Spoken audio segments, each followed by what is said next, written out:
Good morning, everyone, and welcome to the first session of the Building Healthy, Strong Communities Conference, striving to be an anti-racist social worker. Before we begin, I just want to go over a few housekeeping notes. If you wish to receive CEs for today's webinar, you will need to stay for the duration of the time and respond to all the poll questions you see pop up throughout the presentation. You will see the first one momentarily. There will be time for Q&A at the end of the event, so please submit any questions you have in the Q&A box or the chat. We do encourage participation in the chat throughout today's presentation. We're going to wait just a few moments before we get started, so sit tight and remember to respond to the polls when you see them. Here comes the first one.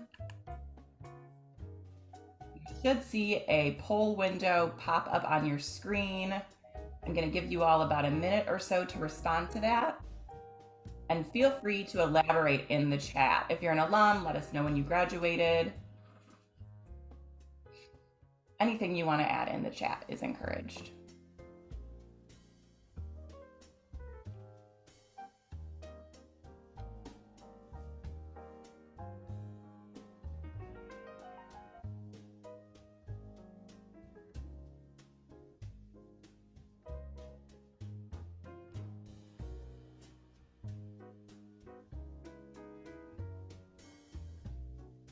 Give you all about another 15 seconds to respond to that first poll question. We're just asking who is in attendance today. And if anyone has just joined us, we're responding to the first poll questions. If you're here to receive CEs, you do need to respond to all the poll questions that you see pop up today.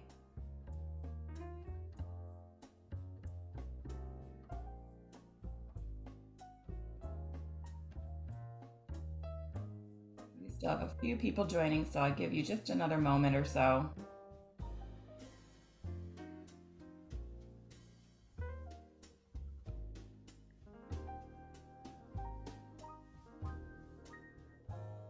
Okay, I'm going to end our first poll. Looks like we have quite a few alumni here with us. Welcome, everyone. And if that first poll ended before you were able to respond, just please go ahead and put your answer in the chat. If at all, throughout today's presentation, the poll window isn't working for you, you can always put your answer in the chat. So we are going to go ahead and get things started. Sabrina Clark, the Alumni Board President, is going to introduce our speaker for today, Grace. Go ahead, Sabrina. Good morning again and welcome everyone. Today we are so proud and excited to have Grace Seculaitis with us as our presenter. Grace is a daughter, partner, friend, sister, and social worker that holds many other identities. She's very passionate about social work and being a social worker who strives for an equity mindset, intersectional framework, and a systemic lens. Grace believes in identity-conscious facilitation practices and actively tries to practice Indigenous restorative justice values. Grace graduated from U of M School of Social Work in December 2020. She was a National Community Scholar and 16-month Community Organizing Focus. Grace first worked at A Brighter Way, a nonprofit that served people returning home from the carceral state as a program coordinator. Then Grace transitioned to working at U of M's Office of Student Conflict Resolution as a program manager for adaptable conflict resolution. Before U of M, Grace earned a Bachelor of Social Work and Psychology from Michigan State. She says go green. I have struggles there, but for Grace, yes. Grace enjoys being outdoors, fishing, hiking, camping, and going for walks. In Grace's spare time, she enjoys cooking and watching lots of movies and TV shows. And again, warm welcome. We are so thrilled to have you here. Thank you, Grace. Thank you so much. I'm so excited to be here. Awesome. Hello, everyone. Welcome. Thank you for joining me on this Wednesday morning. I'm going to share my screen.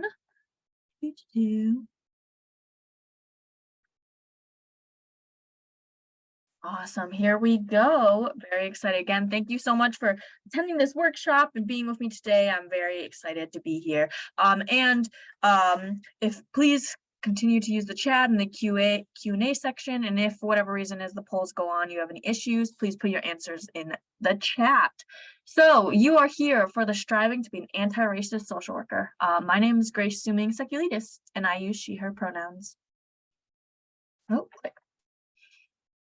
There we go. So before we dive into any information, I do find it very important to acknowledge where I am. I know we are joining virtually, so people may be on different lands, but I currently reside on the land of the University of Michigan. And so I just want to acknowledge that for a second. So I'm going to read it verbatim.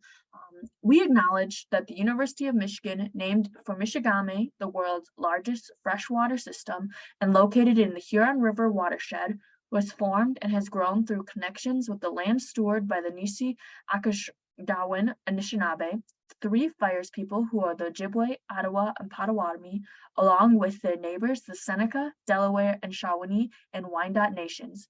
Today, we benefit from access to land and resources originally gained through the treaty at the foot of the rapids, a coercive treaty that was supposed to ensure reciprocity, mutual respect, and access to education.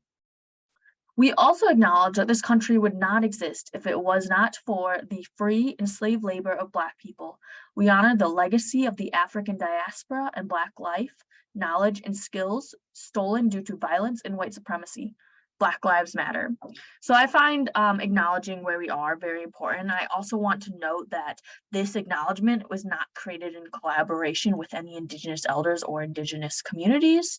And I also want to acknowledge that a land acknowledgement is not enough. It is just the start of a conversation, and a lot of times a start to the conversation is one way to bring in the community and to start, but it is not the end. All right, so today we are going to do some introductions. I know you are all on Zoom, so it'll webinar style, so the introductions will look a little different. So go over some base definitions, talk about the state of social work today and its history, the National Association of Black Social Workers. I have a very long, not extensive list for suggestions for actions, and then questions at the end. So first, for introductions, I just want to share a little bit about me. So you learned a little about me from my bio, but I also want to share some other identities that shape the way I approach this conversation today. So my name is Grace, and I use she, her pronouns. I approach this presentation as a Chinese transracial adoptee raised in suburban Michigan, queer, able-bodied, neurotypical, cis woman who has the educational background in social work and currently works in higher education. I'm an accumulation of my intersecting identities, experiences, and education that guide and influence my values and my work. My identities shape how I present today and my approach to this conversation. So the reason I like to share these identities, and these are not all of the identities I hold, is that that is how I approach this conversation. As I know anti-racism is a topic that is near and dear to everyone's heart. And so it might look differently for everyone. So I just want to share with you the lens that I'm coming from. So the introductions were a little more you learning more about me as you're going to be listening to me for the next little bit. But I also encourage you to introduce yourself in the chat as you'd like. I saw some people being like, hi, I'm so-and-so, MSW class of 2002 examples. So please feel free to do that. So this is your first poll question for me. So what occupations are in the room? Cool. So please feel free to answer that. And if the poll function is not working, put it in the chat.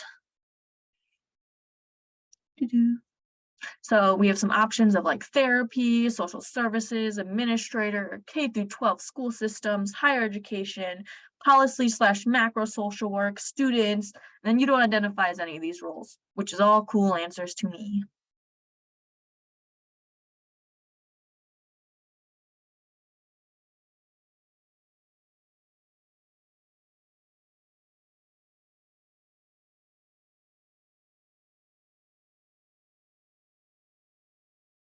Awesome. Wow, looks like we got a decent number, or got a good bell curve split, human services, decent amount of people who don't identify any of these roles, some higher education people in the house, therapists. We have a good variety of everyone. Thank you so much for sharing that with me.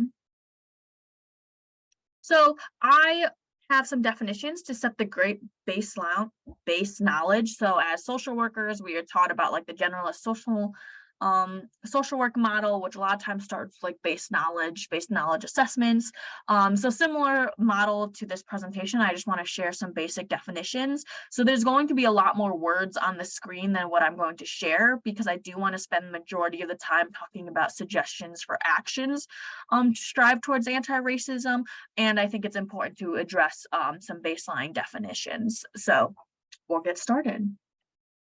All right, so there's different types of racism that occur in our society. So there's a few different definitions.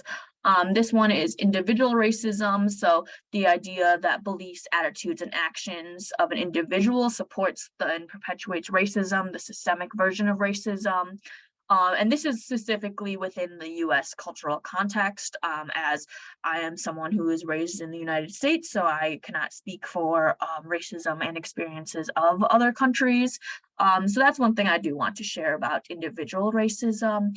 And I know sometimes people think about individual racism as like internalized racism, so like their own views of society and how that perpetuates racism. So your thoughts?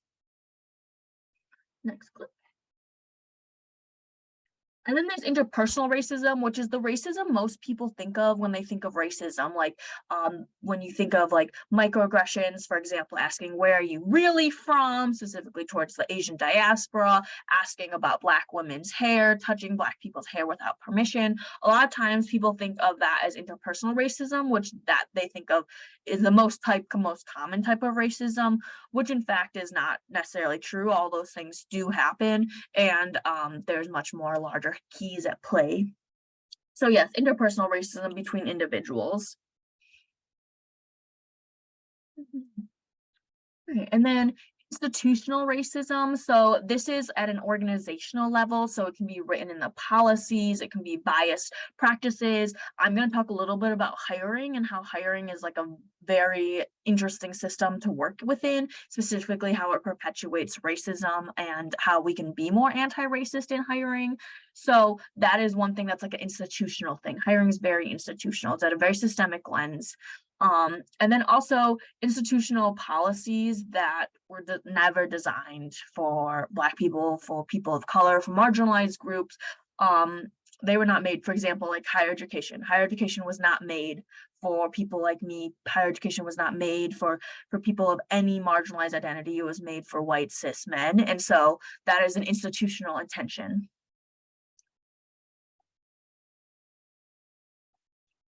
And then there is structural racism, which a lot of times I interchange just like reality-wise between structural, systemic, and institutional racism. There are like technical academic differences, and so that's why I do want to share them. So if someone does use them differently, you are aware. A lot of times I interchange them just because of the way I am as a person and the way I speak. So for like structural racism, that is the overarching system. So that's like the bigger picture of racism. A lot of times people say systemic racism. And that these systems, so this is where it relates to white privilege, power and privilege, and the whole structure of our nation. So for even example, like the idea of building projects and who the projects was intended for and who the projects are for now, that is a structural system, structural racist system. All right, and then this one I like to add because if anyone has read the How to Be Anti-Racist by Dr. Ibram X. Kendi, he specifically talks about racist policy a lot, because policy is one thing that humans from the beginning of the United States creation from the Constitution has written and created to reinforce structural racism, to reinforce systems that continue to oppress and put people on the outside. And do not have the same access to resources and care and community. And that is written, that is something that's controlled by humans. You can be like, I don't have control over the conditions of Michigan roads because the weather, I can't control hail, I can't control our weather. If anyone does know how to control the weather, please let me know. I would like these potholes stopped. But humans do have a play, and we wrote the Constitution. Like humans as a society and people have decided that, when the Constitution was formed, we decided on the 3/5 compromise that a Black person who was enslaved was worth 3/5 of a person. So that was an intentional written policy that was racist. And so that's why I do like to point out racist policy, which I think view a little bit differently as structural. So I sometimes think of structural as the whole system that is racism, that includes everything. And then racist policy is under that umbrella.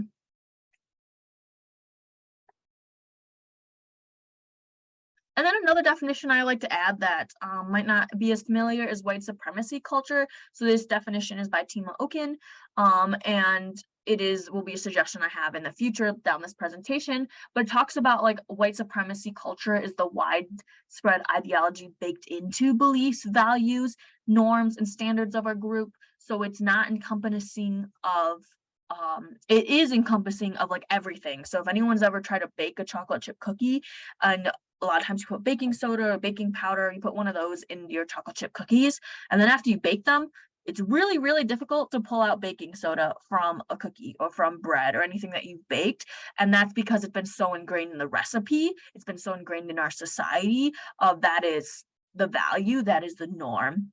So some people might be like, oh, how is this white supremacy culture? And I will tell you that as you learn, and I'm going to talk about that, learning as someone who's striving to be anti-racist, you'll learn that a lot of our history, if all of it, is related to capitalism, settler colonialism, and racism. Mix those three together and we got our system today. So I shared these definitions really fast. I know this is being recorded, so please feel free to go back and also do your own research on it. These are just one person's definitions and the definitions that I'm repeating. There's not in academia, you can tell I work in higher education. In academia, we're so like particular on definitions and words have meaning and absolute power.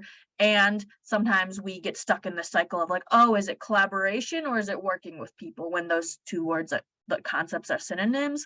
So I don't want people to get stuck on the definition of racism so much to the point it stops them from learning more about it and learning how they perpetuate it.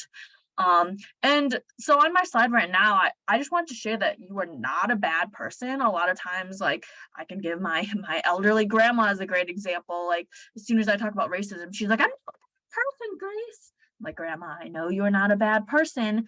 It is baked into us. It's part of us. It's how we were raised. It's our society. We cannot remove it just magically, like baking soda out of cookies. So racism is baked into us. And specifically anti-Blackness. So a lot of times with racism, we talk about different races. So like the Asian diaspora, the Latinx community, the Black community, the Indigenous community, etc. But I specifically, when I referring to racism, is I personally believe that racism was founded and created in the US by a hate for Blackness, so anti-Blackness specifically. You can relate to the model minority myth related to the Asian community related to anti-Blackness. That is where it stemmed from. So that could be a whole separate presentation, but that's why I want to name that anti-Blackness specifically is everywhere in everything we see and consume in all of our policies. And then we all perpetuate isms. None of us are perfect. The concept of perfectionism is a white supremacy culture characteristic, and none of us are it. And then also white supremacy culture is ingrained in everything. It is everywhere. And again, you might be like, oh, how? Explain, do the history mapping. And so that is, I'm going to set my boundary. That is not what this presentation is for, to explain the history of white supremacy. I highly recommend you to do some work, and I do have some resources later down to learn more about that if you are curious more about like the history of the connecting the dots. So yeah, this is to share that you are not a bad person. And a lot of times when someone's asked the question like, oh, are you racist? A lot of times people will freak out and be like, no, I'm not racist. And it's taken me on a long journey to be like, yes, I'm racist. I perpetuate racist ideas and isms, and I'm actively working against those things that I've been taught. I'm unlearning, I'm trying, I'm going to mess up, and I'm going to keep trying. And so that is the important part. That is who we are as humans. We got to try. Another poll question. So how familiar are you with anti-racism on a scale of 1 to 5? 1, just learning about it. 2, familiar with the concept, but haven't really applied it. 3, kind of apply anti-racism to your work. 4, apply anti-racism to your work, but not necessarily your personal life. I did separate those intentionally. And 5, actively apply anti-racism principles to your everyday life.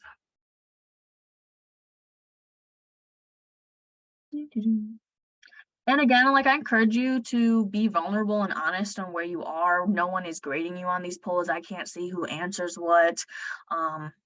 Yeah.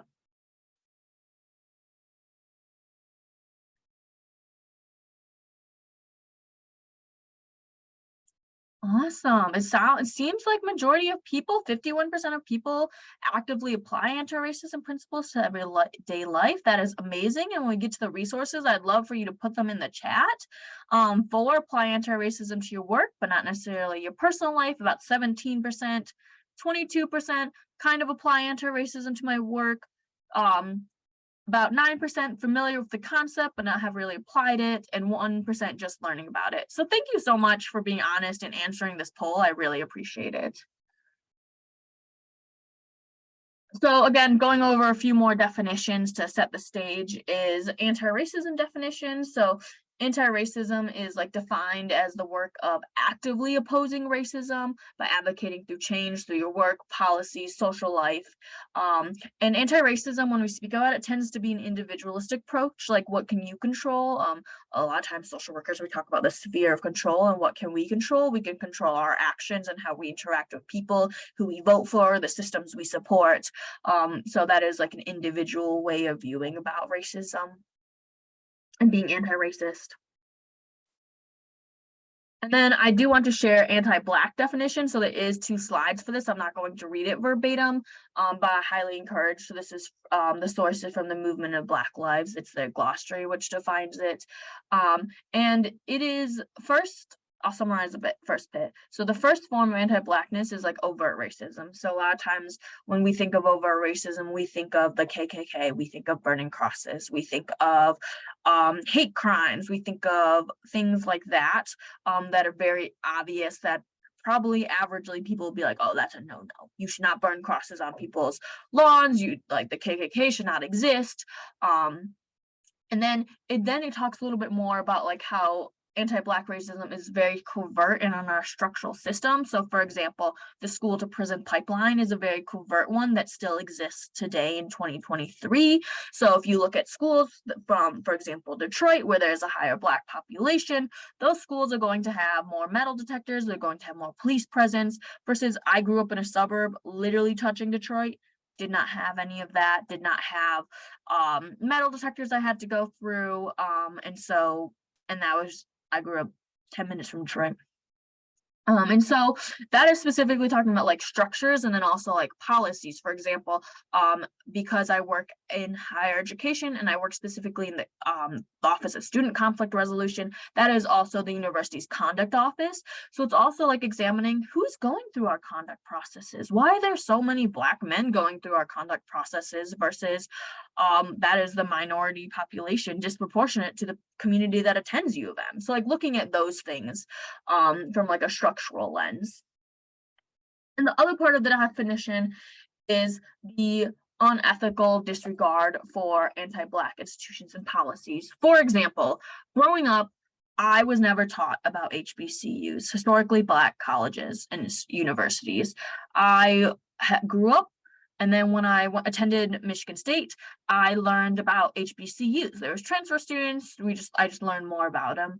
And I, for some reason in my brain, did not view an HBCU as great of an institution as Michigan State or the University of Michigan. HBCUs are not as good. And that is because it is a Black institution made and created by Black people. And it's also a disregard of the class, race, and gender privilege certain individuals experience due to anti-Blackness. So like, I want to name that anti-racism and anti-Blackness, racism and anti-Blackness are all rooted in anti-Blackness, specifically related to the view and the existence of chattel slavery.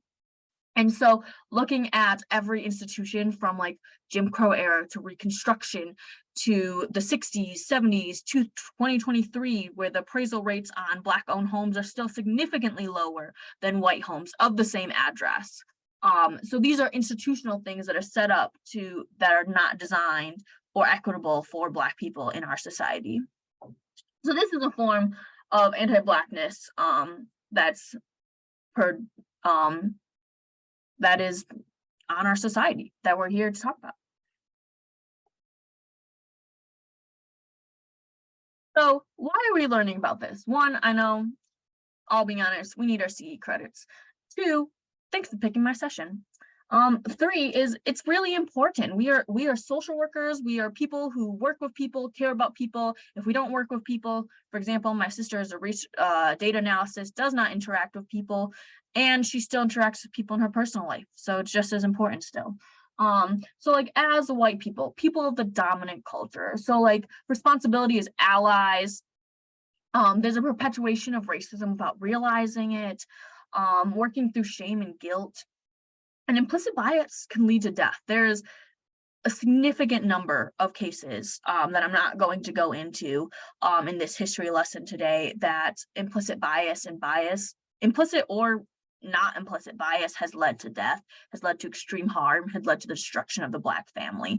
And so that is why it's important to learn this and study it and to continue this conversation.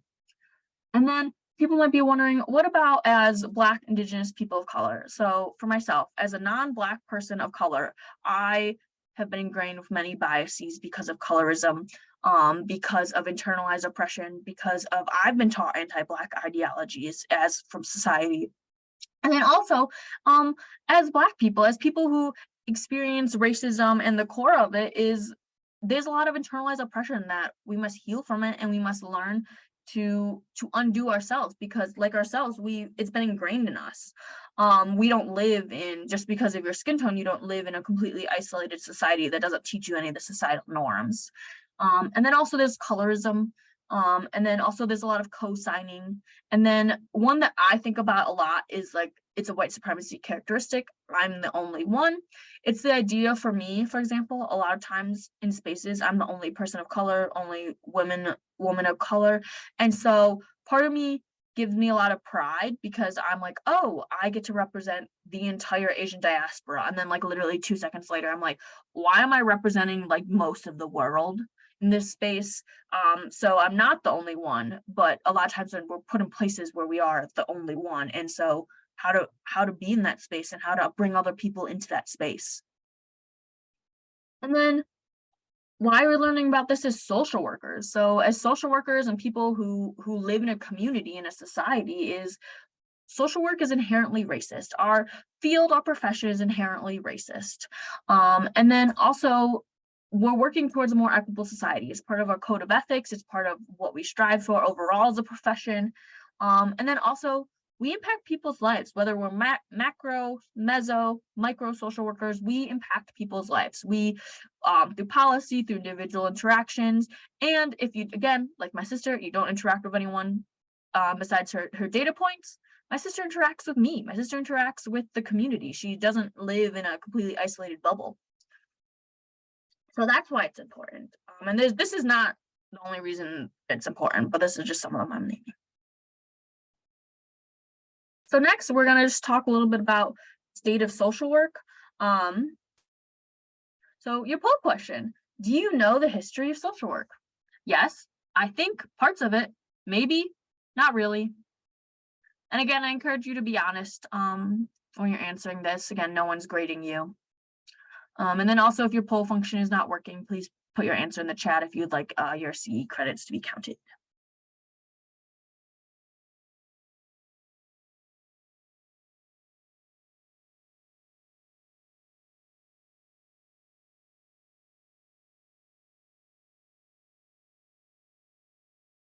Awesome. Yes. About 32% said yes, 59% said I think parts of it, 3% said maybe, and 6% said not really. Thank you so much for answering that. I really appreciate that. And that leads me into the next little bit is, so I remember being taught this in my like social work 101 course in my undergrad, like learning about Jane Addams and the Chicago Hull House and the idea of like social workers are here to improve society. And let me name that Jane Addams is a white woman and so is Ellen Gates. And that's going to go into my next slide. So there is a lot of history of racism in social work. Social racism, racist acts and policies that social workers have been put on the front line to enact or do. And these are a few of them. So this is, you might be wondering, where is this source from? It's from the National Association of Social Work. They put out a statement acknowledging social workers' influence in the racist society and racism in 2021. 2021. Let that date sink in for a second. So first off, like a few examples is social workers, suffragettes, people working for women's voting rights, blocked African Americans from gaining the right to vote. Prominent social workers supported eugenics and theories and programs, eugenics like purging the race, purging society.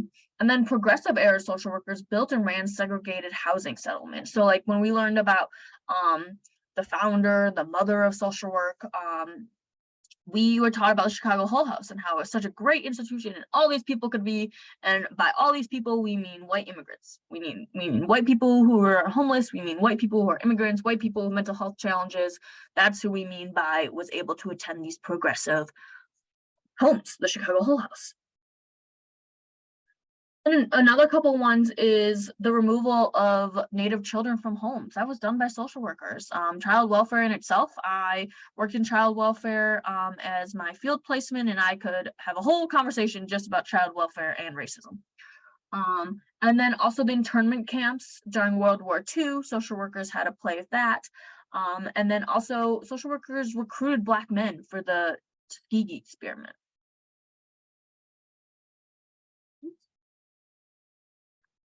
Then racist people are like, oh, well, that might be all in the past. Racism's still here today. In social work, unpaid field placements, complicated and expensive processes to licensure. I'm currently getting my license and ooh, what a whirlwind.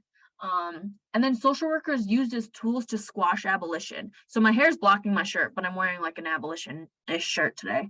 But a lot of times social workers are used to be like, oh, a social worker can just work in the police department and then we don't got to do abolition. We don't got to work towards not policing. We don't have to work towards this. And a lot of times we're used as scapegoats and a lot of times we bite.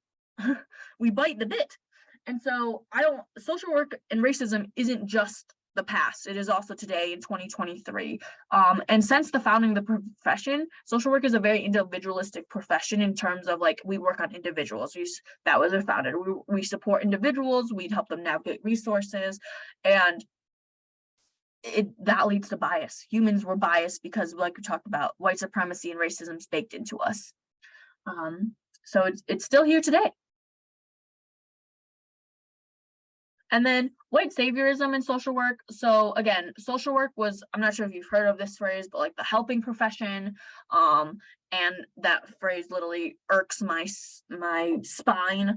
And then the idea of like saving poor Black kids from the ghetto. I have pity for this child, so I'm gonna remove them from their home and put them in a nice white home.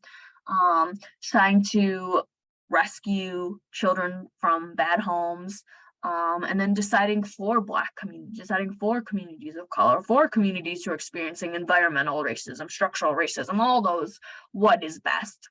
And so the reason I just share this with you is one, to evaluate intentions and impact of our situation as social workers, of the people we work with, of the policies we work on, and then also reflect on our thought patterns. Like, do we say we're part of the helping profession? Are we here to save the Black children from their homes? Like, what are we here for? What is our purpose of our organization and our mission and your own personal values as a social worker? I think white saviorism is a very real part of our social work history that needs to be talked about and acknowledged, because acknowledgement is one of the first of many steps to work towards a more equitable society. And why does the history of social work matter? You're like, I'm not in class anymore. I graduated, I'm done. Because history teaches us why systems exist. And if social workers are truly charged to fix and support and support change of systems, we got to know how they created. You got to, I'm not a mechanic, but to unbuild a car, I'm imagining I have to learn how you built a car and all the parts and the way they works. And similar with structures, like we gotta understand the systems to dismantle them.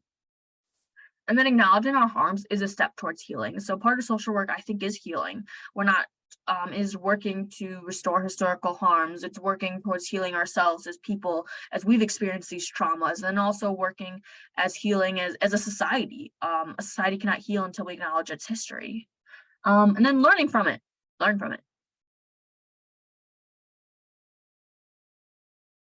So I do want to just address the National Association of Black Social Workers for a quick hot second. Full question, do you know the National Association of Black Social Workers Code of Ethics? Yes, I know them, heard of them, but never read them, never heard of them.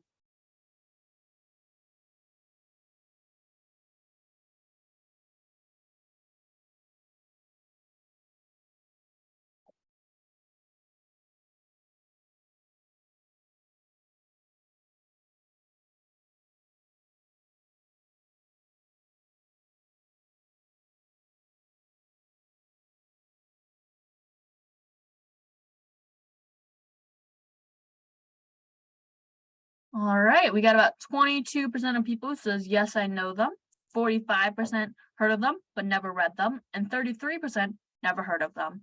Yeah, so the National Association of Black Social Workers have a code of ethics. They are an association. They are in U of M School of Social Work master's program.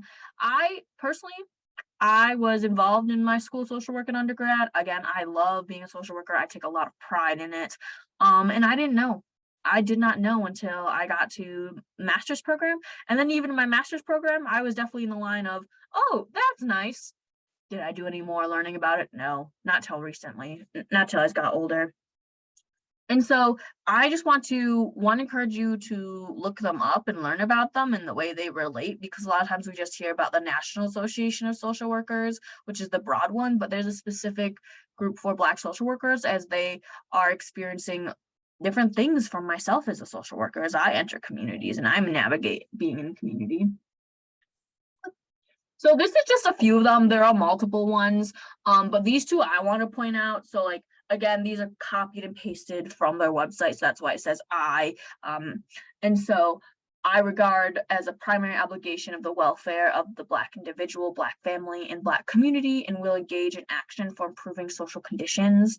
And another one I am just pointing out is I will consciously use my skills and my whole being as an instrument for social change, with particular attention directed to the establishment of Black social institutions. So I just want to point these out because I think everyone should read the National Association of Black Social Workers Code of Ethics and know them, and also support the work that they do. They do work at U of M School of Social Work. They do work nationally, locally, all across. And it's important to know what's going on, as if we like claim to be social workers and a part of this profession, we should know the whole profession, not just the part that we want to know. All right. So we got to the part that probably most people are like, this is what I came for the presentation for. So we made it. So suggestions for actions. One, I want to preface, this is not an end all be all, complete this checklist, you are anti-racist, done. This is the beginning, and this is just some suggestions. There's much longer and extensive lists out there in communities, from people, from experiences, and this is just some of them. So this is not the end all be all lists. So micro actions, or like interpersonal actions. So one of the ones that I think is most important is being a reflective practitioner. And I want to acknowledge that I consider myself a younger social worker. I'm younger to the field. And I have already caught myself falling to the rut. Well, that's just how we always did it. That's just how we did it last year. That's how we did student staff training last year. Grace, snap out of it. That is not being a reflective practitioner. I need to spend intentional time to reflect on everything I have done, everything I support, everything, all my interactions, to acknowledge and examine can I be more, how is this not anti-racist? How is this, and how can I support the Black community while doing this? How is this education anti-racist, etc.? So being reflective and constantly spending those moments. And I'm not talking just about, like, sometimes my most reflective moments are when I'm driving. And that can't be the only reflective moments, is when you're driving or when you have a second for your brain to think. You need to intentional time to set aside. Could be part of your supervision, could be a part of your own time, where you're just thinking about that, not when you're also driving or you're grocery shopping. And I encourage you to think about it then, but also that intentional time. It's not an and, it should be ingrained in, just like how racism is baked into us, reflection should be baked into us too. And then also listen and believe Black people. I know this sounds so simple, but there's so many rooms I have been in where someone has shared their story and they're like, that person didn't mean it. Their intentions were good. Oh, I know Sydney. Sydney didn't mean this. Sorry if there's any Sydneys in the room. That is just, oh, that's just how she speaks. Oh, she didn't mean it like that. I don't care. They don't care. You need to just listen and believe. Why are you questioning them? Why? And then when you're questioning them, what is that rooted in? Racism. So listen and believe experiences of your colleagues too, not just your clients. Like you may have a Black coworker, you may have a Black colleague, you may have a Black friend.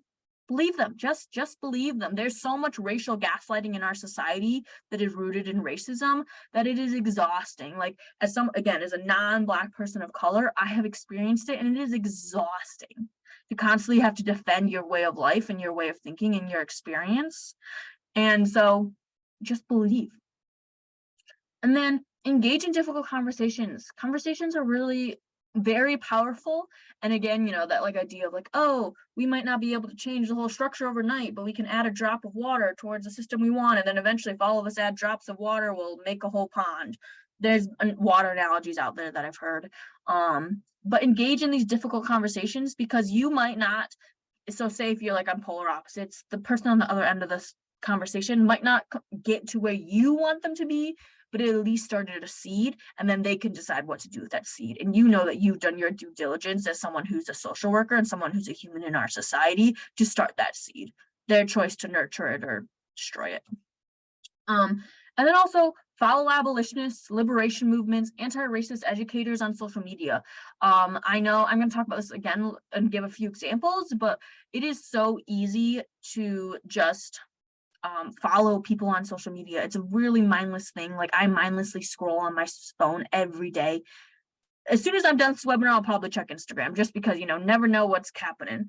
And so if my Instagram feed, my personal feed is sort of filled with people who are talking about anti-racism, my brain's going to think about that consciously and unconsciously.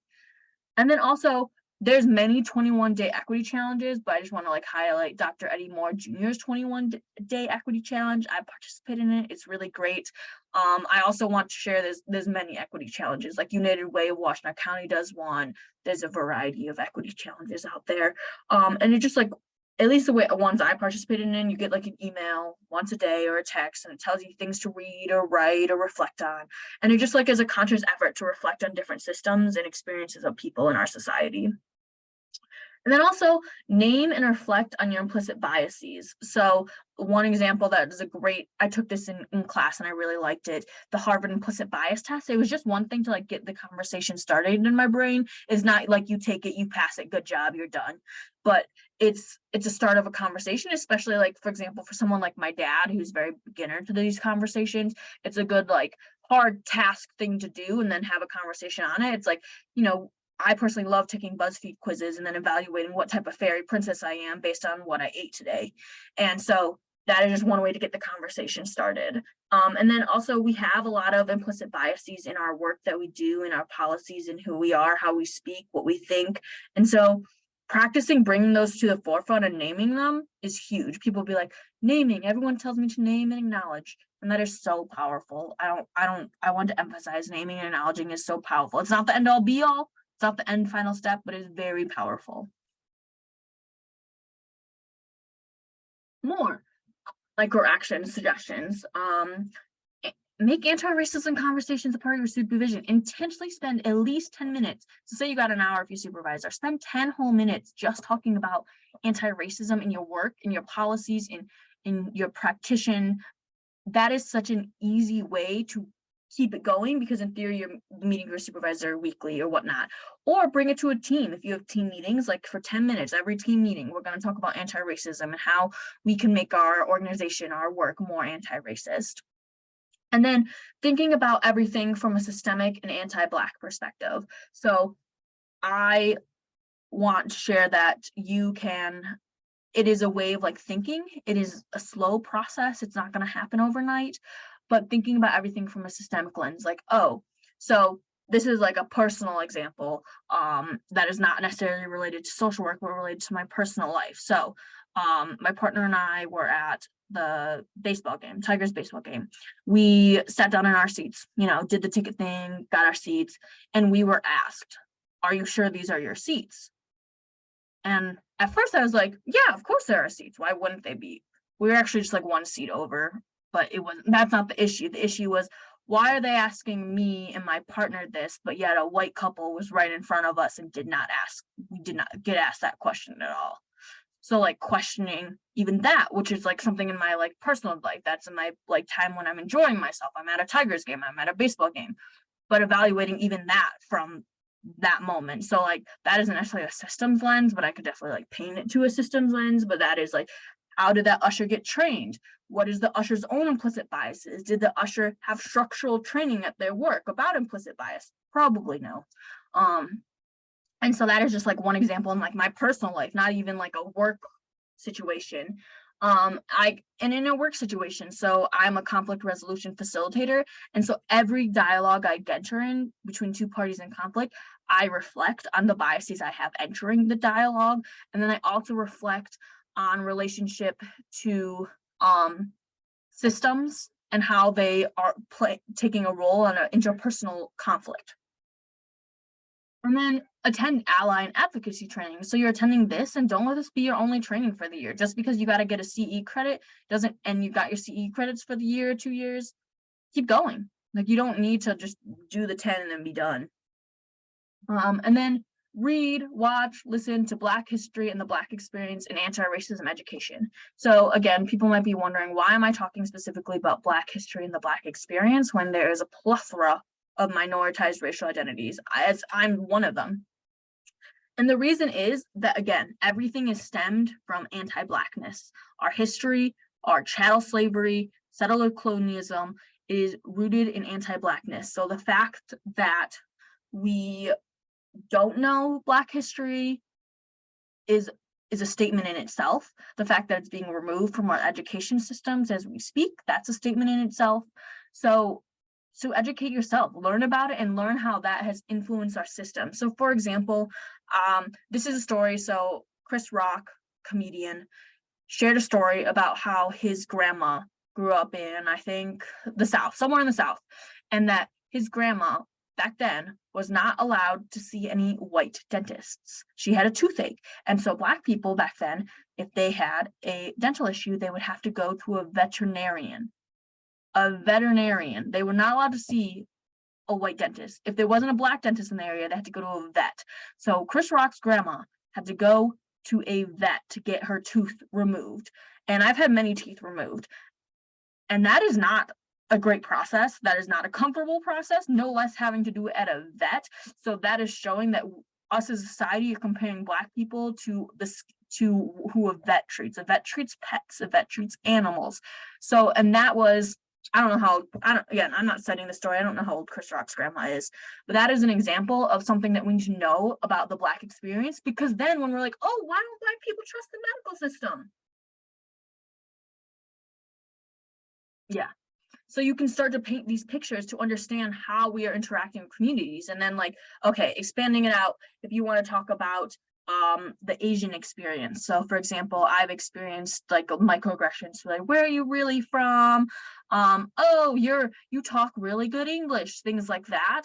And the Asian experience, because of the way our history works, the Asian community came over after chattel slavery has already been in existence. So we were put in that like you like to racialize us out, we were put in the middle, and that's where like the model minority myth, which was used as a tool to oppress the Black community and used as a tool to oppress ourselves as me, Asian community. And so that's why it is also important to learn about the history, because it all is intertwined, it is all related, and you can see patterns of how white supremacy culture and racism has suppressed people of color's communities in general and the common patterns. Another example is I am a transracial adoptee, and I'm on my journey to discover my heritage.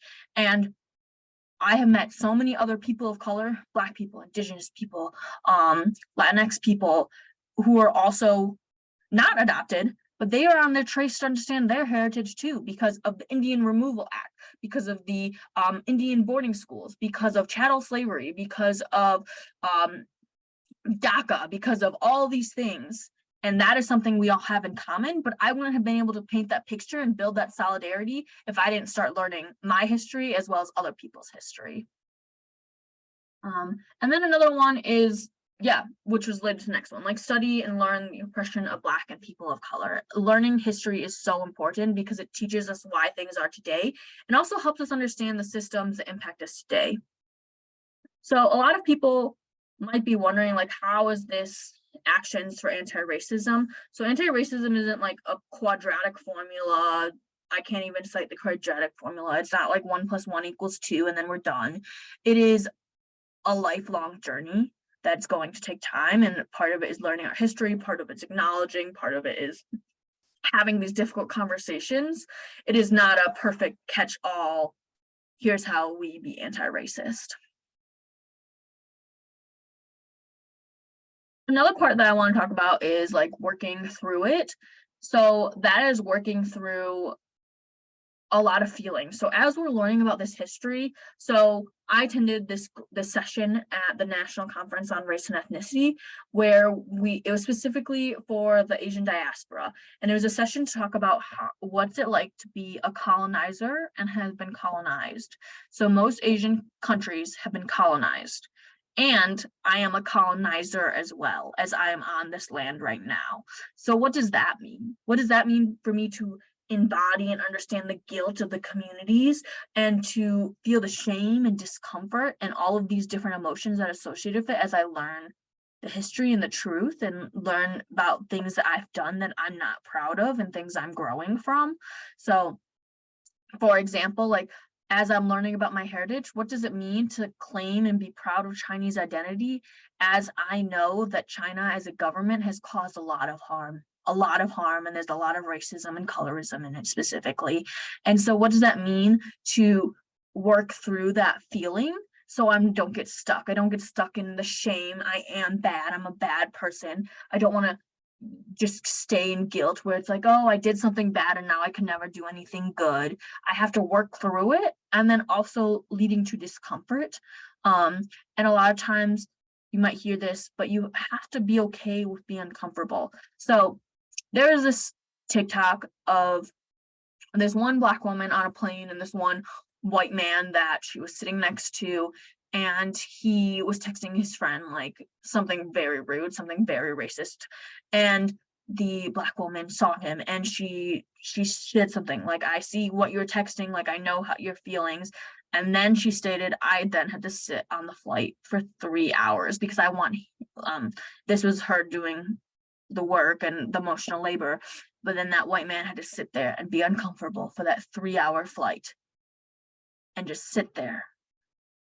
And I don't know, who knows? Maybe that man learned absolutely nothing. This again, a TikTok, nothing I'm related to. But sitting there and being uncomfortable, or like when you have done something wrong, whether you're called out, called in, whatever you want to call it, and being uncomfortable with it and moving through it. Your discomfort is not someone else's job to figure out. You need to figure out how to work through it and be okay with it. So, for example, when I've said a microaggression, like I again, something I'm growing through is like I've used the word savage, and savage related to the word microaggression, related to the Indigenous communities. And someone told me that, and I literally wanted to cry. It was horrible. I did not mean it. My intentions were not that by any means. And I still had to sit in that discomfort and be okay with that, because that is something I did. And that is something I need to learn from and to grow from. So I thanked that person for the opportunity and then proceeded to almost cry, but I got through it. And you will too. But it is extremely uncomfortable, and it's not fun. No one likes to be uncomfortable. No one likes the feeling when they have slept funny and then they wake up and then their backs hurts for the whole day because they are uncomfortable. They're in discomfort. That's a physical discomfort, not a mental uncomfort if you sleep funny.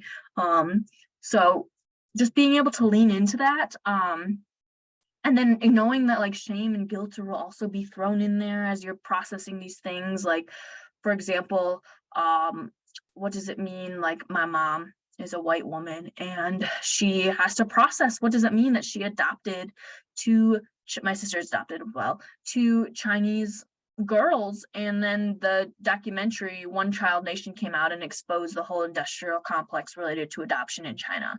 My mom had to sit with that guilt. She's like, oh my gosh, I didn't know that I was taking children. I didn't know. I just wanted to be a mom. And not to put her story on blast, hi mom, she had to work through that guilt. She had to work through that shame and discomfort, because that is just part of our history. That is part of her history. That's part of our family's history. And if we can't have that conversation, if we can't work through it, we're stuck. We're stuck in the phase of being colorblind. We're stuck in the phase pretending that we are not part of a larger system of harm. We're stuck in the phase that you're stuck, and so you can't grow, you can't be striving towards anti-racism. And so that's why I just like to name these three things, because they're all going to come up as you move on this journey, and you need to work through it. You cannot get stuck. Now, there's not a perfect formula to get unstuck. It's going to take time, and some things will take longer than others, but just don't stop. When you feel these feelings, don't stop.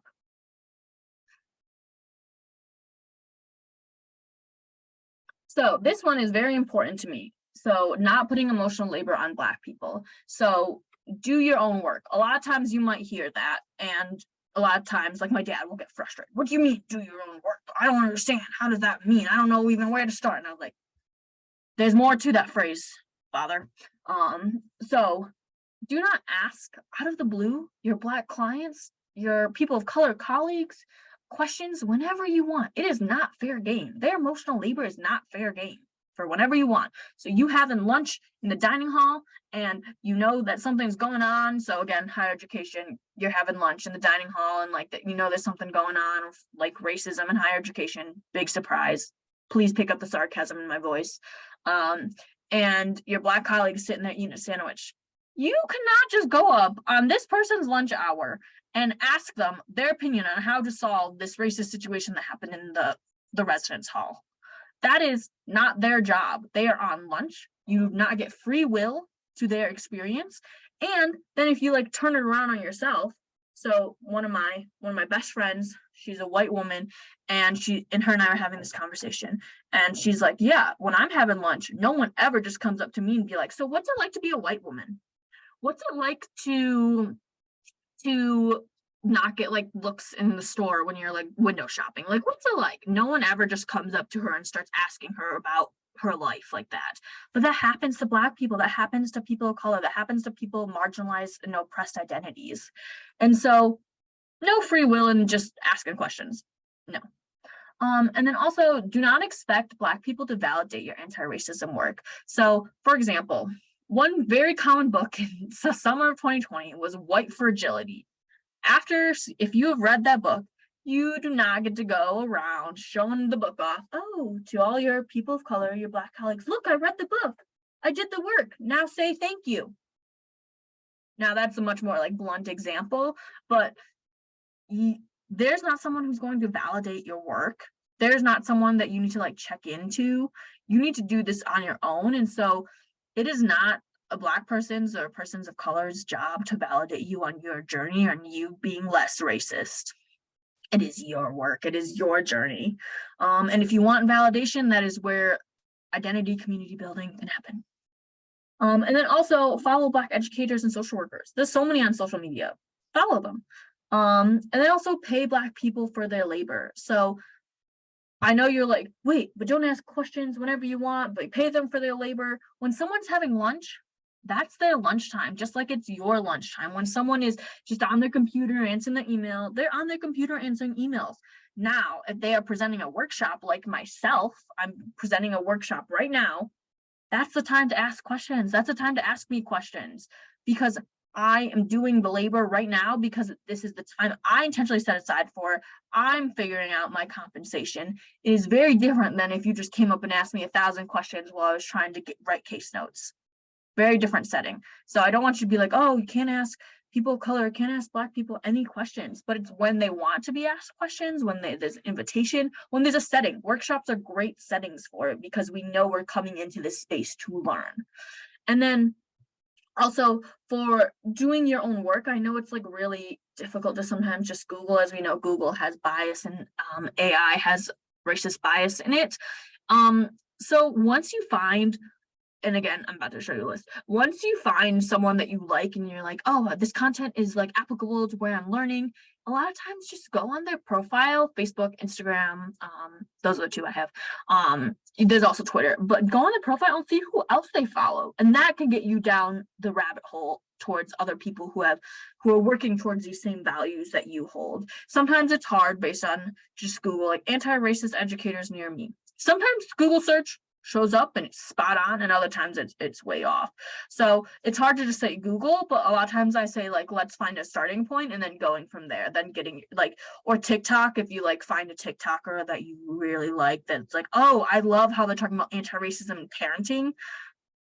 Let me see who else they follow. Who else is liking their stuff that I like? Oh, and it can like lead to that positive rabbit hole, because I know, like, for example, if I just told my dad to Google anti-racism people, I don't know what's going to show up. I don't know what rabbit hole it's going to lead to. So that's why a lot of times I like to, and that's part of my emotional labor, again, on a workshop that I'm doing, because I'm choosing to do this workshop, we'll start people on that.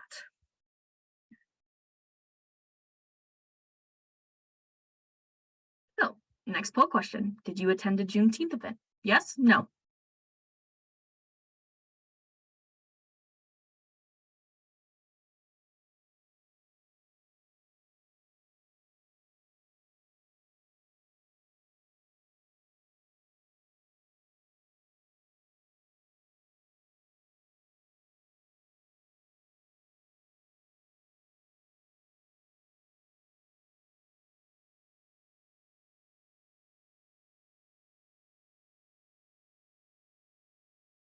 All right, it looks like we have about 19% yes and 81% no. And the reason I asked you this question specifically was because, well, one, Juneteenth just happened this past Monday. There has been, at least in my area, again, I live in Washtenaw County, there has been a plethora of events, some through the University of Michigan I attend, and some through the community, such as, this was in Detroit, the Wright African American History and Cultural Museum put on a Juneteenth event on Monday, and they also put on some things over the weekend. And attending those events are very important, because one, it supports efforts to support the Black community, and two, it educates yourself, and three, it's being in community, it's being with people. And again, the reason I asked that is, so in February, there's always a lot of Black History Month events, and then Juneteenth, now we're seeing more Black history events. And so those are key times where a lot of things become free, because I want to acknowledge social workers, we probably don't make bank. And so it is hard to like pay for workshops and to pay for webinars. And so, but there's a lot of free things, specifically around like hot ticket months, things that are becoming more socially acceptable to talk about. And so while they're free, attend them. And please don't just attend events in February and around Juneteenth. Please attend them in August and September and November and December. But that can get you started, because you'll meet people that'll be like, oh, follow this organization because they put on great events in August, or like blah, blah, blah, blah, blah. And it will get you down towards that trail. And so that's why I think it's so important to attend events. And then heads up, there's another poll question coming. Do you talk to your extended family about racism? Yes. Sometimes when they bring it up, or no, or not at this time, but I want to.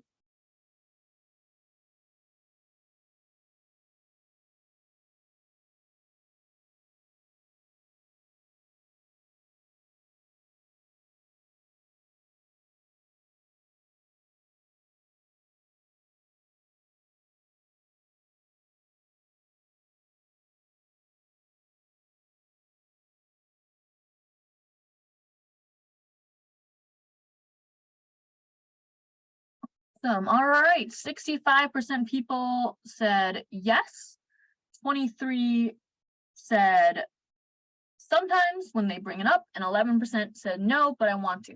So again, thank you so much for being honest. And if your poll function is not working, please put your answer in the chat and it will be recorded. And the reason I asked this question is because anti-racism doesn't just happen between your 9 and 5. Your anti-racism journey cannot end when you clock out. And I know social workers, you'd be like, Grace, I don't work a 9 to 5, I work like midnights. Whenever your shift is over, whenever you're done working, whenever you close your email, it shouldn't stop. It needs to be in your personal life. It needs to be in your extended family. And specifically, the reason I said extended family is because for me personally, those are my harder conversations. My mom and dad, they get it. They're on their own journey. They're not where I want them to be, but they're on it. They're trying. We're working on it. We're having these conversations. My grandma is in a whole nother ball game. And those conversations, some of the most difficult conversations to have, but they need to happen because those are my values and that's who I am. And I can't be around her having lied values. Now, I have these conversations with my grandma. I don't know what sticks. Some of it will stick because I'll bring up another conversation and other things will just go right over her head.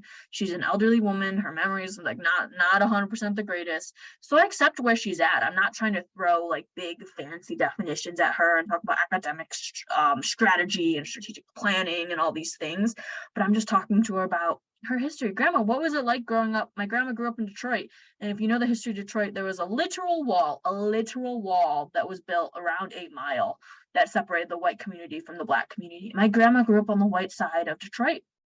And just talking about her history, and she's like, oh, Grace, I realize now that wall exists. She didn't know it. She was a little kid. She was 5 years old. But just talking, what does that mean for her today? Like, what does that mean for her to have that? I don't have children at this time, but if I were to have children, what does it mean to have grandchildren of color? What does it mean to have, great-grandchildren of color? What does it mean to have a grandchild of color?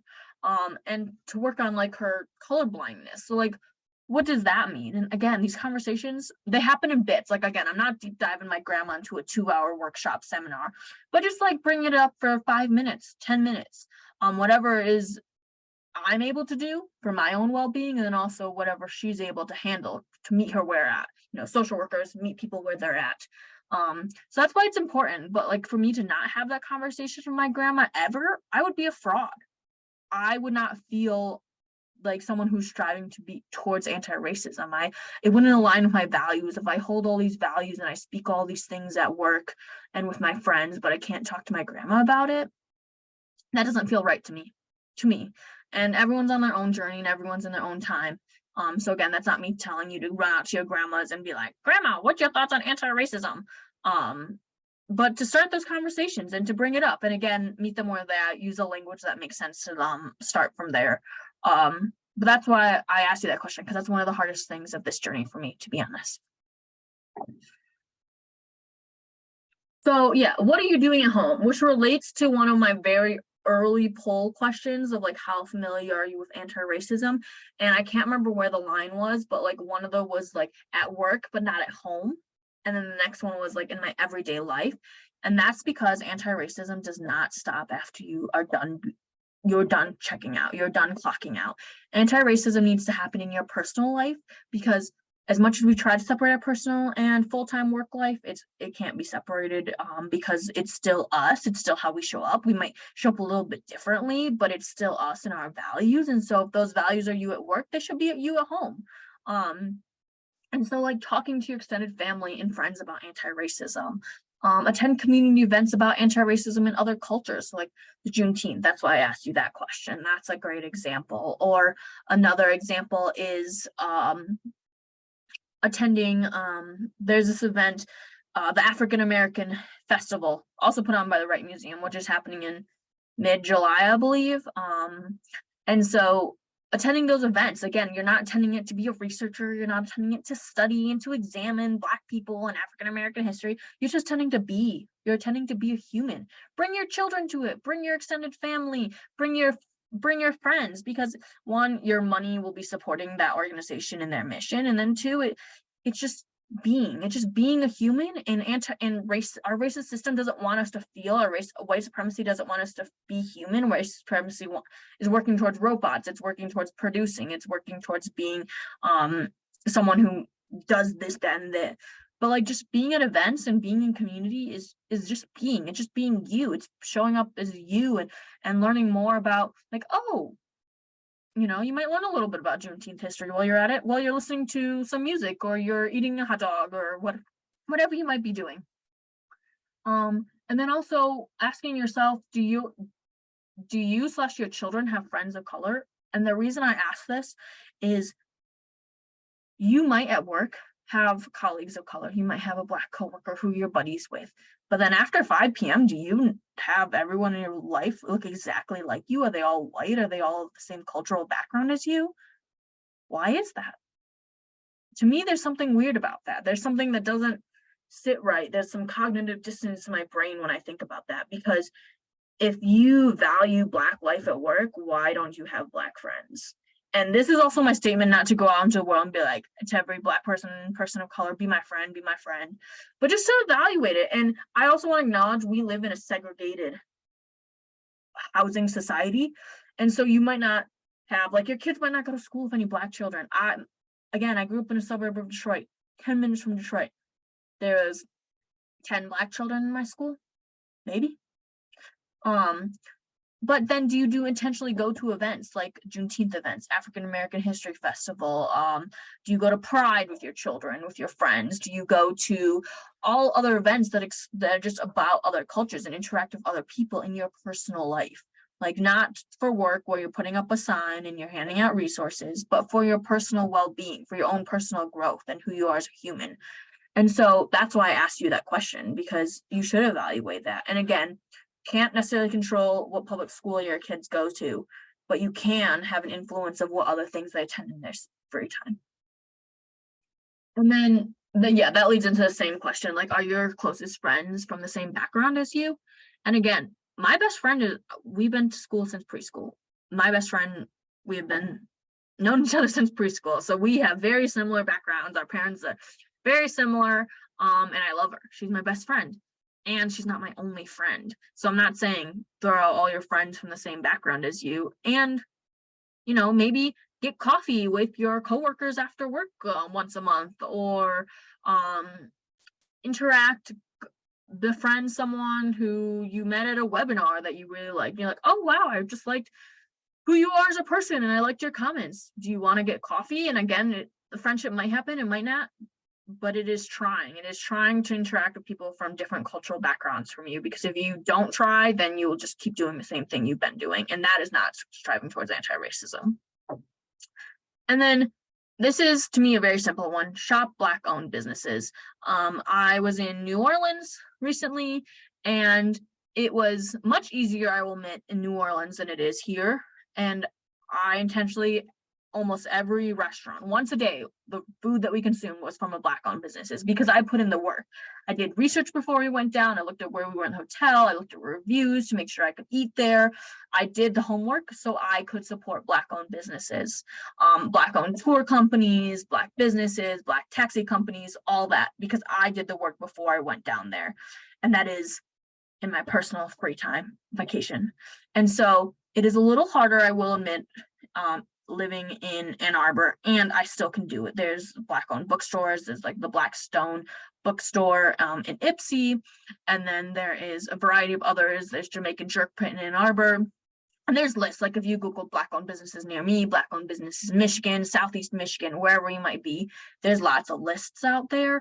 And so that is like one way that you can do that and support Black communities. And that also applies for like communities of color. Like you can look up Vietnamese restaurants. And when I say Vietnamese, I don't mean white Vietnamese owned restaurants. I mean Vietnamese owned Vietnamese restaurants and whatnot. That is like one thing you can do in your personal life and your personal home. And that it's also teaching values to your friends and family and children who might be joining you in this meal. They'll be like, oh, why'd you choose this ramen place? Oh, it's because I'm a ramen in Detroit is Black owned, and so I wanted to, the food is delicious. I'm not saying go to food places that aren't good, because I love food, but I did the work. That is one way for you to do the work. And then also watch movies and TV shows outside of your culture. So again, with like the whole cookie thing, and the more you feed into your system what you want, the more your system outputs. So a lot of times Hulu, and when I used to have Netflix, got kicked off my parents' Netflix, sad face. During like Black History Month, lots of things would come up on my feed because it was way more common. But then as soon as March 1st hit, they all disappeared. And so it's favoriting those things, it's liking them, it's actually watching them. So there's so many great movies. And I'm not talking about all historical documentaries. I'm talking about there's Spike Lee films, there's Lee Daniels films, there is Issa Rae. There's so many Black creators out there that produce absolutely beautiful pieces of art. I'm a big movie person that I love to watch, and it's outside my culture. And then because I liked it, the cookies are going to send me more. And just by consuming media differently, you expose your life and your world views to just like other experiences. And I'm not talking about all things that are related to trauma, like 12 Years a Slave is a movie that's very intensive, very shows you some realities of chattel slavery. And I'm not saying you always have to watch those movies. You don't always have to watch those movies, because I know as social workers, sometimes we have really hard days and we want something funny. But have you ever watched Martin? That is a hilarious TV show. Fresh Prince of Bel-Air, hilarious TV shows. Black created by Black producers and Black actors, and those are hilarious. They had nothing to do with chattel slavery. And so there's a variety of, there's a diaspora of the experience of cultures that you can watch. And then that's related, like consume media by Black creators. So again, there's lots of workshops, there's lots of webinars, there's artists out there. If you're a person who likes, my mom likes 2D art, so like following the 2D Black artists, 2D Indigenous artists. There's one Indigenous artist, Keworki, who makes these beautiful earrings that I follow. And again, that has nothing to do with her Indigenous identity. It was just beautiful earrings that I love to see and say, oh, those are so cool. And I bought a pair. So just like, again, it changes up your feed, it changes up your screen. So you just expand your worldview and expand your understanding of the experience of society. Those are some things for home. So these are some resources. Again, this is not an end-all be-all list of resources. These are just some that I really like. So there's Me and White Supremacy, that's a book. Exterminate All the Brutes, that's a 2021 documentary. I think it's on Max, now HBO Max. Summer of Soul, if you really like music, that is a documentary by Questlove that talks about the Harlem Music Festival with like David Ruffin and the Temptations, and it's really good footage. And then like an Instagram example, Abolitionist Social Work, and where I got most of the definitions were from the Racial Equity Tool Glossary. And then the National Museum of African American History and Culture, the Smithsonian one, based in DC, has a great, amazing resources that will lead you in a great direction. So there's a few more, and again, like you can pivot them to like what you're focused on in your personal life. If you are a big sports person, I highly recommend Hoop Dreams. It talks about children, I believe from Chicago, who are trying to make it to the NBA. And what does that mean? They like take a bus to a white private school for like an hour, and it's a really great documentary. The life and death of Marsha P. Johnson, since it is Pride Month, and watch it outside of Pride Month too. America to Me, which is a really good one. It's on, at least last I checked, it was on Amazon Prime, and it was about the Black experience in like a white public school in Oakland Park, Chicago. So, and then there's a few Instagram accounts. So yeah, these are just a few things, some examples. Please, for those who have other examples, please put them in the chat. These are all, like, to me, very interpersonal, micro things to watch and consume and to follow. And then I'm going to talk a little bit more in the last couple minutes before we open it up to Q&A for some organizational actions. So like improving hiring practices, which I know I mentioned I'm going to talk a little bit more about. So here it goes. So hiring in itself is very classist, it's very racist, it's very sexist, and it's all the isms, very ableist. And so deep diving into your hiring practices, you can hire hiring consultants to make your system more equitable and accessible. So, for example, in higher education, we love to do full day interviews, but why do we need to do full day interviews? Those are exhausting. Those are inaccessible. Not everyone can do that. And does it really tell you if the candidate's better if they can exhaust themselves for 8 hours? No. So like, what does that mean? Or like, for example, like hiring practices, like one practice you can do is like taking names off resumes. So you're not looking at their name or their area code or their zip code, you're just looking at their work. And then also the fact that if someone uses big fancy language in their cover letters, we're more likely to like them. So like, what does it mean to have been taught to write a cover letter and to have access to that fancy language and the nuances of hiring? You want to understand their work and who they are as a person and how they're going to contribute to your team and what you can give them. It's a two-way street. So like really examining hiring practices to make them more equitable and anti-racist. And then also like how you post.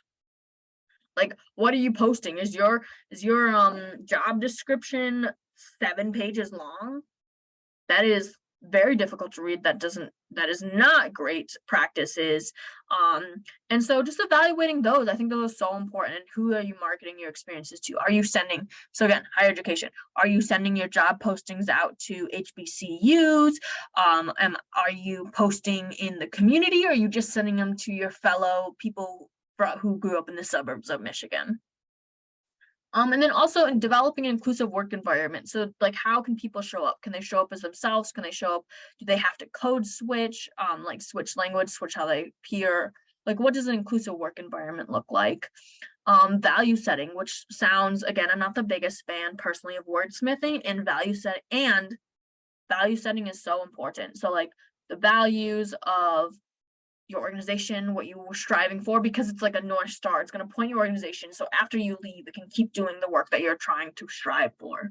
So also like learning about white supremacy characteristics in the workplace, such as perfectionism, quantity over quality, progress is bigger, better, more, defensiveness, all these traits. And then also intentional space to talk about anti-racism on a consistent basis, not just in February, not just around Juneteenth, but on a consistent basis. So my office, we have a monthly session, 2 hours, where the whole team must prioritize that time and come together. And it is co-led, so like everyone picks a different month, and you facilitate something around anti-racism. Or you watch a podcast together, or you watch a YouTube, and then you reflect on it. You talk about your own policies, like we're doing a hiring one in August. So that is one way to like intentionally make that space in your work environment. And then attend trainings as a team. So not just you attending trainings, but your team attending them and talking about them. And then budget for anti-racism education. If your budget as an organization does not include anything for professional development specifically related to anti-racism, like you should probably add that, because that's important and that should be part of the budget. It shouldn't be like an and or a stretch of the budget. Then a few more is this one I want to acknowledge would be very hard, but I found this on the internet. I thought it was a brilliant idea. Moving organization funds to Black-owned banks. I know that's not always common, it's probably not easy, but that is one way to like work towards that. There's one thing you could propose. Evaluate your organization in the anti-racism journey. There's a few evaluations out there. Create organizational action steps. So again, the movement keeps happening. It doesn't stop when someone takes leave or they get sick or whatever it is. It shouldn't be dependent on one person. It should be dependent on the organization. And then like hiring Black-owned consulting companies, team-wide phone calls to legislators to support anti-racist bills. Or I know a lot of times on social media, I'll see things about passing bills, supporting legislations, things like that. And then also, I think this one's important, is leadership buy-in and modeling. So I really hope that some people on this call are a part of their organization's leadership team, because it should not all, again, big fan of grassroots organizing, but it should not all rely on your program managers. It shouldn't rely on your clients. It shouldn't rely on a reactionary, like something racist happens in your organization. It should be being done by the leaders, by your managers, by your client, like your client-facing staff. It should be done by everyone, and it is really important to see your leaders doing that work as well. Sorry, you might be able to feel I'm speeding up, so we have 5 minutes for Q&A.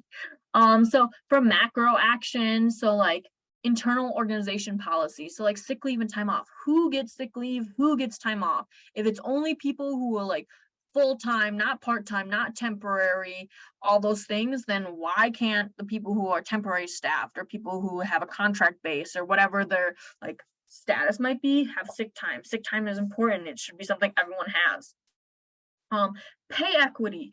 Dress codes are very racist, very sexist. So look at them. Does your organization even have a dress code? If it does, it might be outdated. When I was in child welfare, my organization still said women had to wear pantyhose. So then also like who has input in the policy? So you just like writing this in a room and it's like you're not going to talk to anyone who this policy is actually influencing, or if you don't live in the area, you're going to talk about a bill that's going to get passed about water access, and you're like, I live an hour away, I don't even care, but I'm going to write this policy. So get the people involved in the community who the policy is for. And then evaluate and update all current policies and processes. So this will take time. My work is currently doing it. It is a slow process, but it needs to happen. It needs to keep on trucking. And then anti-racism should be the center of all policies. Yeah. These are a few like macro resources. So like the white supremacy culture, anti-racist organizational development, grant writing, talent acquisition, things like that. Okay, so in my last minute or so of speaking, I just want to share that. So this is a model that a lot of times social workers use. See you in the center. You should make sure that anti-racism is a part of all parts of this for you. Your spiritual, your biological, your psychological, and your social. The anti-racism should be a part of all of these spheres of your own personal life and not just what you tell your clients.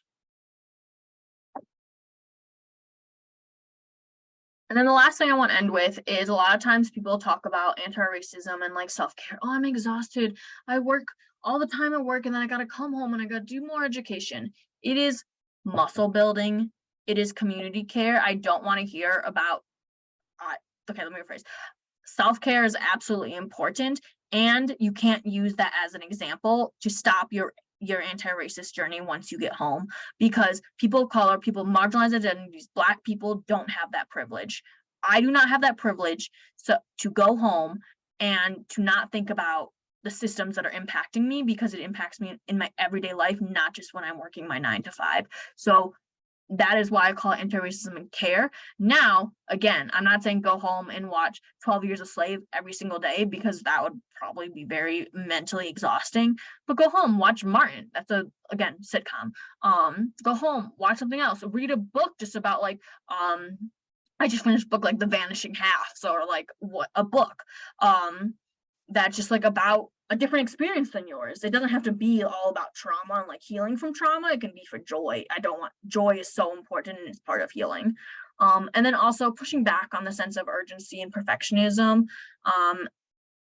Again, this is a journey. You'll be on this journey for the rest of your life. You're not going to figure it out by 11:30 today. Community building, that is where you can find people who are in similar locations of your journey to build community, compare, talk, and it is a journey. And then my last thing to leave you with is anti-racism is to have audacity. You need to have audacity to engage in these conversations, to be on this journey, to talk to your organization. It is to have audacity. It is to be bold. It is to be proud. It is to work. It is to apologize, and it is to keep going. So with that, thank you. And 3 minutes for questions. Amazing. Thank you so much, Grace. Lots of really good responses in the chat. So I say, let's dive right into the questions. We'll get through as many as we can. If we go a minute or two over, that's cool with me, but we'll try to be respectful of everyone's time. Again, if you have to leave right at 11:30, please feel free to do so. You will get your continuing education. So Sabrina, if you want to go ahead and ask the first question. Absolutely. So our first question came from Randy Friedman, and Randy wanted to know if there was a class focusing on anti-racism in the School of Social Work and the MSW program currently. Randy felt very passionate about the topic and thought that this topic should be required. So Grace, wondering really if you had any courses that started you on this journey or that you would recommend to current MSW students to continue learning in this area.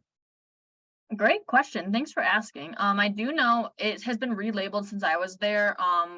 The PODS class, that's a required class, um, privilege oppression. I can't, my brain is blanking. But that class is required for at least at U of M. But also I encourage you to take the classes that either mention it explicitly or implicitly in other things. So for example, I took a women in community organizing class with Dr. Beth Glover Reed, who I know is retiring, but that class was really great. And we talked about specifically like racist and sexist policies at an organization. And I really appreciated that class. So, and also whatever class you're in, your class should be talking about anti-racism. So if your class is not, you need to talk to your professor and be like, hold up, why are we talking about this? Because it applies to everything in social work. Yeah. Awesome. Thank you, Grace. Is there a suggested way to structure anti-racism conversations as part of a weekly meeting if staff are quiet or uncomfortable about talking about this topic? Yeah, that's a good one because yeah, especially based on where your staff are at, you're not all going to be in the same spot of comfort talking around this conversation. So a lot of times my office, we do what a circle process is, which is rooted in Indigenous conflict resolution. And it's essentially talking in a circle. So like me, Grace, is going to ask a question and then I'm going to pass it to Sabrina, and then Sabrina is going to answer and pass it to Emma, and then Emma's going to pass it back to me, and then I'll answer and then ask the next question. So it gives everyone the space and the opportunity to share. Like when we were little in like second grade, we used to like go around and have a talking stick or whatnot. And so it is that concept is that you're giving everyone space and also acknowledging that everyone's in a different place on their journey, but to keep going and to keep having those conversations, because maybe conversation one, you'll be super quiet and you'll be at the very beginning. Like, where are you on your anti-racism journey? And then maybe by conversation 15, people are like, oh yeah, I had this really great conversation with my mom about how, blah, blah, blah, this policy and like redlining and housing discrimination. Because again, it is a journey for all of you. And so like, just keep having it, even if the entire conversation is quiet. And I would suggest what I do is for our office is we put aside 10 minutes in the middle of our staff meeting. So not the end, because we know that staff meetings can run over and then that gets cut. It needs to happen in the middle. And the reason I don't say the beginning is because sometimes people need to warm up, just like to talk, do an icebreaker, get some news out of the way, whatever you might be doing, but to make sure that it's a part of it. And the more people see that, the more normal it's going to be, and people are going to bring in more topics. And then also we do a 2-hour monthly session where we know that's exactly what we're talking about for 2 hours. And I know that's not able for everyone's calendar, but I would try. Thank you, Grace. You just segued perfectly into our next question. So warming up, creating space, all of those things can create discomfort. So what tips might you offer the audience on dealing with the discomfort that can come from applying anti-racist principles? Yeah, thanks for that is another great question, y'all. One is for me, a lot of times I feel things in my body. So when I'm uncomfortable, sometimes I need to get up and physically stretch. It can be happening in a meeting that works towards like making meeting cultures more accessible and inclusive, is if someone can get up and still participate. But sometimes I need to walk. Sometimes I literally need to stretch because I feel anxiety in my lower back and discomfort. Or sometimes it means taking a quick 5-minute break. Doesn't mean ending, but it means taking a quick 5-minute break. So maybe sometimes in that moment, sometimes I need distraction. So maybe it's like looking up funny dog videos on YouTube and then coming back to the conversation, because my brain just needs like a quick moment to reset so I can re-engage in the conversation. And I know I personally don't journal, but my sister's a big journaler and she really likes that as a way to process her discomfort. So whatever works for you, but I would try different things. Like I feel most discomfort in my body, so stretching is what works best for me. And then also just sometimes with a mixture of a little bit of distraction works for me, and then also processing it at a later time. So like writing it down and be like, okay, I'm going to think about this tomorrow at like 2 p.m. I'm just going to take a longer lunch. I'm going to eat outside and I'm going to think about this. Awesome. Thank you so much, Grace. All right. I'm going to ask just like 1.5 more questions. So the next one, if you could briefly explain a little bit more on grant writing. I think what they meant is maybe how to center anti-racist principles when doing the grant writing. And then when you're done with that, do you have any anti-racist children's books that you can recommend? Yes. So I want to preface, I have written 3 grants in the total of my career. So I would not consider myself a grant writer. But this is recorded, and so there is the resource list, and am planning to give Emma my resource list to be sent out. That includes that like link to someone who talks about specifically anti-racist grant writing. So I don't want to pretend I'm an expert in grant writing. I just know that's part of social work and it's a big part of what we do, and so it should be addressed there too. And then the children's book. I love this question because I'm personally passionate about anti-racism and children. So Opal Lee has a great book about Juneteenth. Dr. Ibram X. Kendi has a book about like raising anti-racist children. So that one's like for adults to consume. And then he also has a book for like children. He has a few levels, like one of those board books, like very elementary level. And then he has another one that's like, I would say like maybe upper elementary, 4th grade, 5th grade reading, like where they start to kind of get into chapter books. And then another one that I like, it's not necessarily a book, but there is a content follower on Instagram and TikTok that I follow who is decolonizing parenthood, which talks about anti-racism. So I suggest like looking them up, and I know they have a resource list of books. And then also for me, anti-racism children's books is not just like teaching children what anti-racism is, but it's teaching them about different cultures. So like there's this one book of a child I babysit that's about two-spirit individuals, and I've never seen a children's book about two-spirit individuals, and I loved it. And that is just one way to expose your child to different people and different cultures, and so that they know that there's a wide variety of humans out there. So it's not necessarily just like always about like the how to, but it's just about the cultural experience of like Lunar New Year, two-spirit individuals, Black History Month, Ida B. Wells, list can go on. Fantastic. Thank you so much, Grace. I'm going to steal my screen share back too. Thank you everyone for joining us. Thank you so much, Grace. Seriously, you've gotten some really great compliments in the chat. One of the most engaging presentations some people have heard. You are also really funny, which makes it much more enjoyable to hop on something early in the morning for some folks that are on the West Coast. So thank you everyone for joining us. If you're hopping on for the next session, you've got about a half an hour to stretch your legs and get some lunch. And as it says on the screen, if you have any questions related to your CE hours, please contact the Office of Continuing Education. I know it's confusing to a lot of folks, but I actually do not distribute the continuing education hours. I work in the Office of Development and Alumni Relations. So if you have any questions about your CE hours, please contact them, and have a wonderful rest of your day. See you later, everybody.